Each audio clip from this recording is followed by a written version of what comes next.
Sinus वयस्क लोगों में होने वाली एक ऐसी बीमारी है जिसमें शरीर के टेल बोन वाले हिस्से में खून और मवाद का रिसाव होने लग जाता है और वो एक फुंसी के रूप में मुंह बना लेता है और वहाँ से बीच बीच में रिसाव होने लग जाता है। कभी वो सूख जाता है, कभी वापस से रिसाव होने लग जाता है।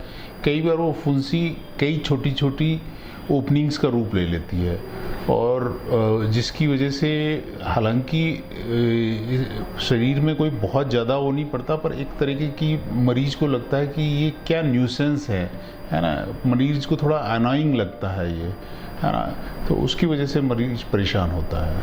कारण क्या होते हैं किस तरह से होता है? देखिए, कारण ये है कि जो जैसे जैसे वयस्क अवस्था में जब मनुष्य का प्रवेश होता है तो उस समय जो शरीर में पाइलोसेबेशियस ग्रंथियां, जो शरीर को चिकना रखने वाली ग्रंथियां हैं और शरीर के जो हेयर होते हैं उनकी ग्रोथ होती है ना। उनकी जड़ों का फैलाव होता है, वहाँ पे केराटिन का सिक्रीशन होता है। तो काफ़ी उस समय शरीर के बदलाव के साथ साथ वो काफ़ी होता है। तो उसमें जब वो फैलाव और बदलाव होता है तो कई बार वो ग्लैंड्स का सिक्रीशन ब्लॉक हो जाता है और ब्लॉक होके वहाँ पे सूजन आ जाती है और सूजन आके और उसमें कई बार इन्फेक्शन हो जाता है। इन्फेक्शन हो जाता है तो वो पस का रूप धारण कर लेता है और मुंह बना लेता है। जब एक बार मुंह बना लेता है तो वो पस का वहाँ से रिसाव होने लग जाता है। फिर ऑन टॉप ऑफ इट ये होता है कि जो शरीर में मूवमेंट के साथ में जो पीछे बाल होते हैं वो टूटते हैं और टूटने के बाद में वो बाल जो है नेगेटिव सक्शन के थ्रू वो उस मुंह में खिंचे चले आते हैं। मतलब hairs are get sucked into it, drilled into it और वहाँ जाके वो एक गुच्छे का रूप धारण कर लेते हैं और अंदर उसके अंदर इम्प्रेग्नेट हो जाते हैं।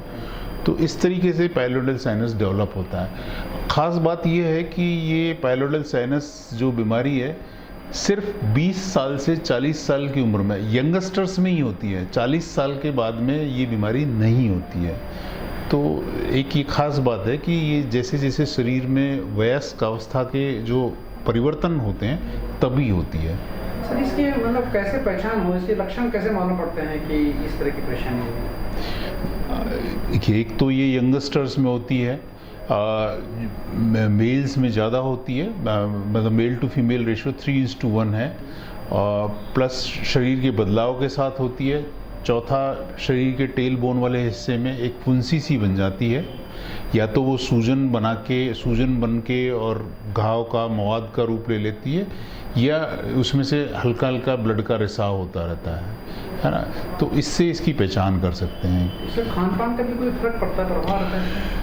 खान पान का तो फर्क नहीं है इसमें, परंतु जो लोग मोटे ज़्यादा हैं, अधिक मोटे हैं, जिनकी सेडेंटरी लाइफ स्टाइल है, उनमें क्या है कि क्योंकि जो अपना जो टेल बोन वाला हिस्सा है उसमें दोनों बटक्स के बीच में जब आपस में रगड़न होती है तो उसकी वजह से वहाँ पे जो प्राइमरी डिजीज़ होती है उसमें फ्रिक्शन होके वो उसके होने के चांसेस उन लोगों में ज़्यादा होते हैं। इसका उपचार किस तरह से किया जा सकता है? देखिए, उपचार में 2-3 चीज़ें हैं। एक तो बीमारी एक्यूट स्टेज में, मतलब मवाद की सूजन की स्टेज में है, या खाली एक क्रोनिक, हमारी मेडिकल लैंग्वेज बोलते हैं क्रोनिक डिस्चार्जिंग साइनस है।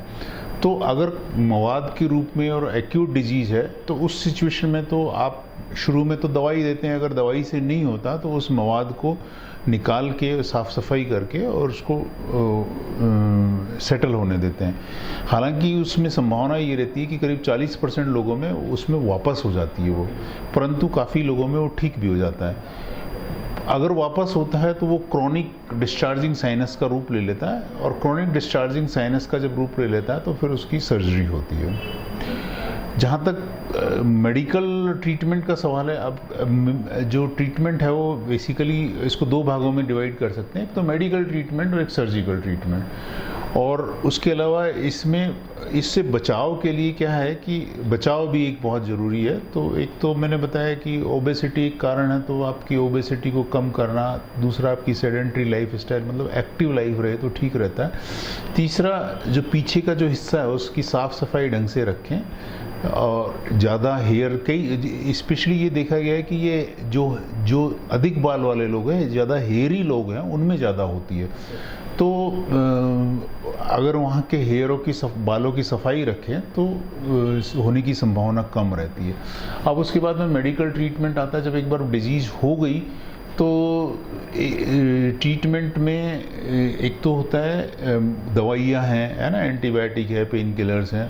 उसके बाद में इंडिया में कम प्रचलित है, पर जैसे यूरोप वगैरह में फिनोल के इंजेक्शंस लगाते हैं इसमें, तो उससे भी ये सेटल हो जाता है। उसके अलावा और कई सारी नई टेक्निक्स हैं कि ग्लू है, ग्लू से इसको ब्लॉक कर देते हैं। आजकल लेज़र से हेयर्स को हटा देते हैं, तो लेज़र एपेलेशन करके उससे भी करते हैं इसका ट्रीटमेंट। ये तो हो गया मेडिकल ट्रीटमेंट। जहाँ तक सर्जिकल ट्रीटमेंट है, सर्जिकल ट्रीटमेंट में अगर एक्यूट डिजीज़ है तो वो पस होता है तो पस को ड्रेन करना पड़ता है, ऑपरेशन करना पड़ता है। और क्रॉनिक डिजीज़ होती है तो फिर क्रॉनिक डिजीज़ में या तो पूरे साइनस को रिमूव करके और उसको घाव को भरने देते हैं, पर उसमें सबसे बड़ी प्रॉब्लम ये होती है कि ये घाव जो होता है, एक तो नेटल क्लेफ्ट होती है, तो मतलब दोनों बटक्स के बीच में होता है, और दूसरा क्या है, बिल्कुल जो टेल बोन के ऊपर होता है। तो घाव को एक बार ऑपरेट होने के बाद में अगर सीधा सर्जरी करते हैं तो उसको हील होने में बहुत समय लगता है ना। इट टेक्स ऑलमोस्ट, कई पेशेंट्स में तो 3-3, 4-4 महीने ही ले लेता है, और रोज़ ड्रेसिंग्स करानी पड़ती है। तो पेशेंट के लिए थोड़ा सा बड़ा तकलीफ़ वाला काम हो जाता है ना, स्पेशली क्योंकि जो यंगस्टर्स होते हैं, स्टूडेंट्स होते हैं, या जॉब कर रहे लोग होते हैं, उनके लिए 3-4 महीने जॉब से ऑफ रहना या स्कूल से, कॉलेज से ऑफ रहना थोड़ा सा मुश्किल होता है। तो आजकल इसमें फिर रिकन्स्ट्रक्शन करते हैं, रिकन्स्ट्रक्टिव सर्जरी करते हैं, तो उसमें पूरे साइनस को निकाल के और फिर रिकन्स्ट्रक्शन करके, फ्लैप रोटेट करके रिकन्स्ट्रक्शन कर देते हैं, तो उससे वो जल्दी ठीक हो जाता है।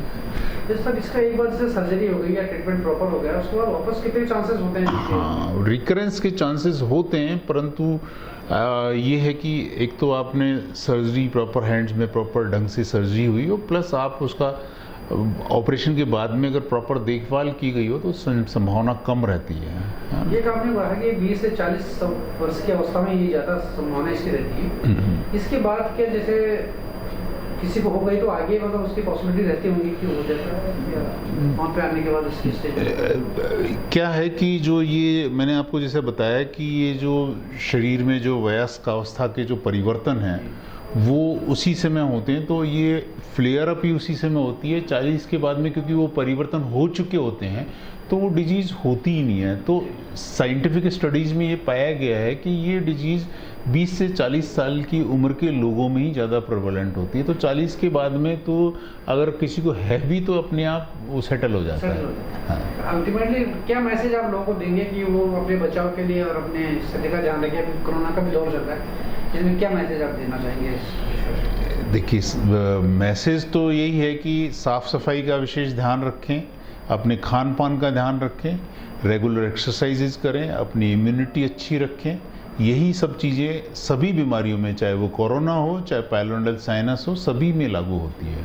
Thank you very much. Thank you. Bani Park heart and EECP general hospital US, FDA व अमेरिकन हार्ट एसोसिएशन द्वारा अनुमोदित राजस्थान का प्रथम अंतर्राष्ट्रीय मापदंडों के अनुसार हार्ट अटैक के मरीजों का बिना सर्जरी, बिना भर्ती किए EECP द्वारा अत्याधुनिक इलाज।